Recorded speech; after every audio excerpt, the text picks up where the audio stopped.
parou o processo, porque rolaram várias dúvidas, né? A gente achou que seria possível continuar desde a Europa, né? A gente tinha uma juíza na nossa vara que ela falou, olha, eu acho que seria possível, mas assim, parem o processo, voltem para a Europa, se reorganizem, se estruturem e a gente vai conversando.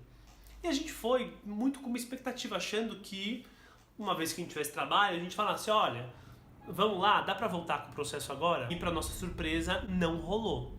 Né? Trocaram de juíza e aí o que a nossa psicóloga falou é que o entendimento dessa juíza era diferente e que a gente teria que estar no Brasil. E nesse momento foi quando também deu um medinho, né? E a gente falou, puta, será que vai ser possível de fato, né, realizar esse sonho? Como é que a gente vai fazer?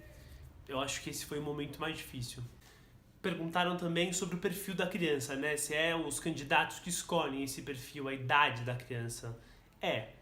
Né? Você tem que ser muito consciente do que você quer, das suas limitações, do que você aceita de verdade, do que não, né? Por exemplo, eu não poderia falar, eu aceito uma criança de 10 anos, por exemplo, né? Que seria uma adoção tardia. Porque eu acho que lá no fundo, eu, Leonardo, tenho vontade de ter uma criança pequena. E também a gente discutia muito em grupos de apoio, né? Que quando você tem uma criança pequena, não quer dizer que essa criança não teve uma história, né? Ou que eu queira... o que se fala muito assim, né? Como que essa criança, como se ela fosse um livro em branco e eu vou pegar esse livro para contar uma nova história. Eu acho que também não é sobre isso. É sobre uma vontade, de fato, de ter uma criança pequena, de ensinar nesses primeiros anos de vida, né, algumas coisas. Não que uma criança mais velha você não possa viver. Eu acho que você vai viver outras coisas, outros desafios. Mas eu acho que cada um tem a sua vontade. Eu acho que é super importante respeitar, né, a vontade de cada um. Então, acho que num casal, por exemplo, se uma pessoa falasse, por exemplo, se o Carlos falasse, não, eu quero uma criança de 8 anos, eu acho que a gente teria que conversar muito para trabalhar essa vontade, porque eu também acho que eu não poderia falar, beleza, então eu aceito, mas se no fundinho eu não aceitasse tanto, ou não quisesse tanto, né, porque assim, lá pra frente, como seria quando entrasse aqui pela porta uma criança de 8 anos me chamando de tio, né? Então eu acho que é super delicado, é uma coisa que só o casal ou a pessoa que vai poder tomar essa decisão. Mas eu acho que pesquisando, conversando com a psicóloga, conversando com outros casais e se informando, vai ficando mais fácil de estabelecer o perfil. Cara, perguntaram o que eu pretendo com o canal. É difícil, né? Na verdade, o que eu pretendo é me abrir, é dividir o que eu tô sentindo. Pensei em muitas coisas, às vezes eu falava, será que vai ser um canal muito mais informativo, que eu vou dar muita informação sobre adoção? Acho que eu seja um perfil que vou dar informações, né, o número de crianças. Até posso dar, mas eu acho que é uma coisa muito mais orgânica e do que eu sinto. A minha vontade, de fato, era de me comunicar. Então, quando eu ligo essa câmerazinha aqui na frente, que ainda é muito difícil para mim fazer, eu imagino que eu tô falando com amigos. Eu tento, como se eu apertasse o botãozinho do WhatsApp, quando eu mando um WhatsApp para um grande amigo, e falar as coisas que eu sinto. Eu acho que é quase que um processo de terapia para mim também, sabe, fazer isso. O Adocica, ele é orgânico e ele vai acontecendo, sabe, naturalmente. Eu não quero também botar uma pressão de que eu preciso falar sobre isso, eu preciso falar... Não, eu preciso falar sobre o que eu quero e sobre o que eu sinto. Pretendem adotar mais de uma criança? A gente também conversou muito sobre adotar irmãos. Uma época lá pra trás, a gente tinha conversado com um casal que tinham falado, cara, vai ser muito mais fácil, vai ser muito mais rápido. Mas aí aquela conversa de se respeitar e se ouvir, né? Você tá preparado para ter 2 filhos de uma vez? Talvez crianças com idades diferentes, economicamente, tá tudo certo? Você acha que vai dar conta? Ainda mais aqui no Brasil, que é tudo caríssimo, e para você conseguir oferecer um mínimo de qualidade, você precisa investir mais dinheiro. Então, várias questões a gente ficou pensando, né? Será que é só um filho? É só um filho agora, né? A gente decidiu por essa razão que o nosso primeiro filho vai vir assim. Não quer dizer que daqui a 5 anos a gente não resolva começar um outro processo, talvez aí um processo internacional, que vai demorar mais tempo, mas aí a gente não teria tanta pressa. Enfim, não dá pra saber assim exatamente, né? O caso de uma criança adotada que é devolvida é bem complexo. É super difícil. eu acho que quando esse processo ele é concluído, né, essa criança de fato está nesse lar, registrada e a adoção foi concretizada e essa criança ela é devolvida, eu sempre lembro da frase de uma juíza que é: não existe devolução, né, existe abandono. A gente, né, não é um produto que você possa devolver, não gostei, achei que era assim, não funcionou.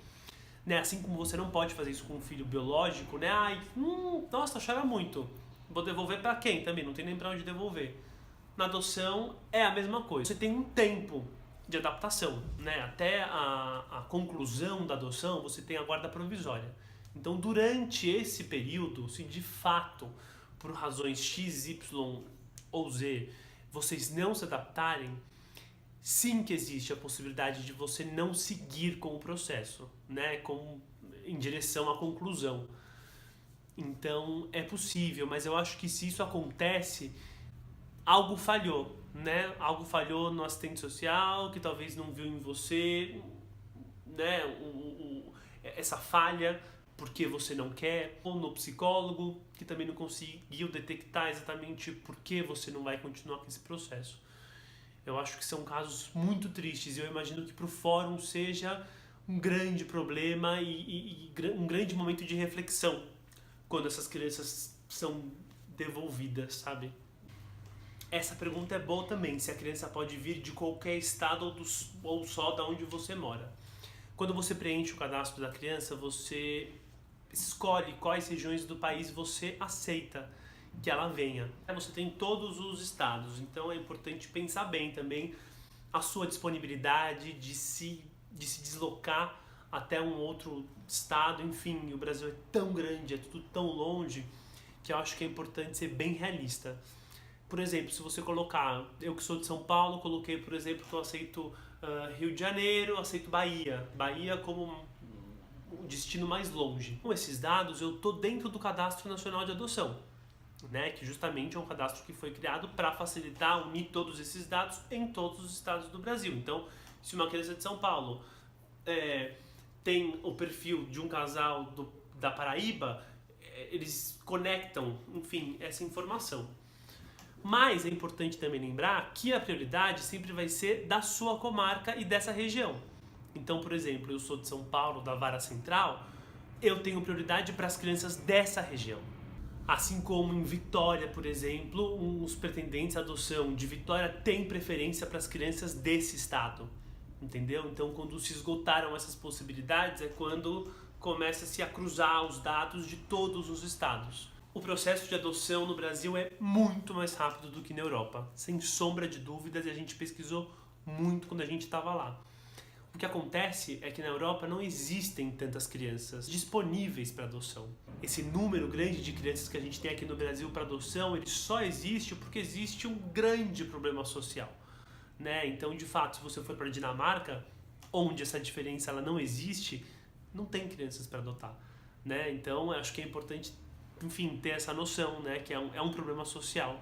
Por exemplo, né, em Barcelona, se você quisesse adotar uma criança, você não teria crianças espanholas disponíveis, né? O que existe lá é a tal da acolhida, que você recebe essa criança por um tempo determinado, porque o pai drogadito ou a mãe não tem condições, mas você recebe essa criança por um tempo determinado. Você já sabe que ela não vai ser sua filha, né? Eu acho que é diferente também da adoção, que você já entra querendo receber uma criança para ser seu filho.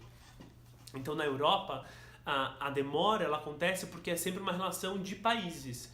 Barcelona com a Ásia, Barcelona com a América, Barcelona com a Sudamérica, enfim. E o que faz demorar é isso. A irmã de uma grande amiga minha lá de Barcelona, ela ficou 10 anos na fila para adoção na China. A gente chegou a se informar, só que na China eles não aceitam casais homossexuais. Inclusive nos países da Ásia eles não aceitam. Então as opções elas vão ficando mais limitadas.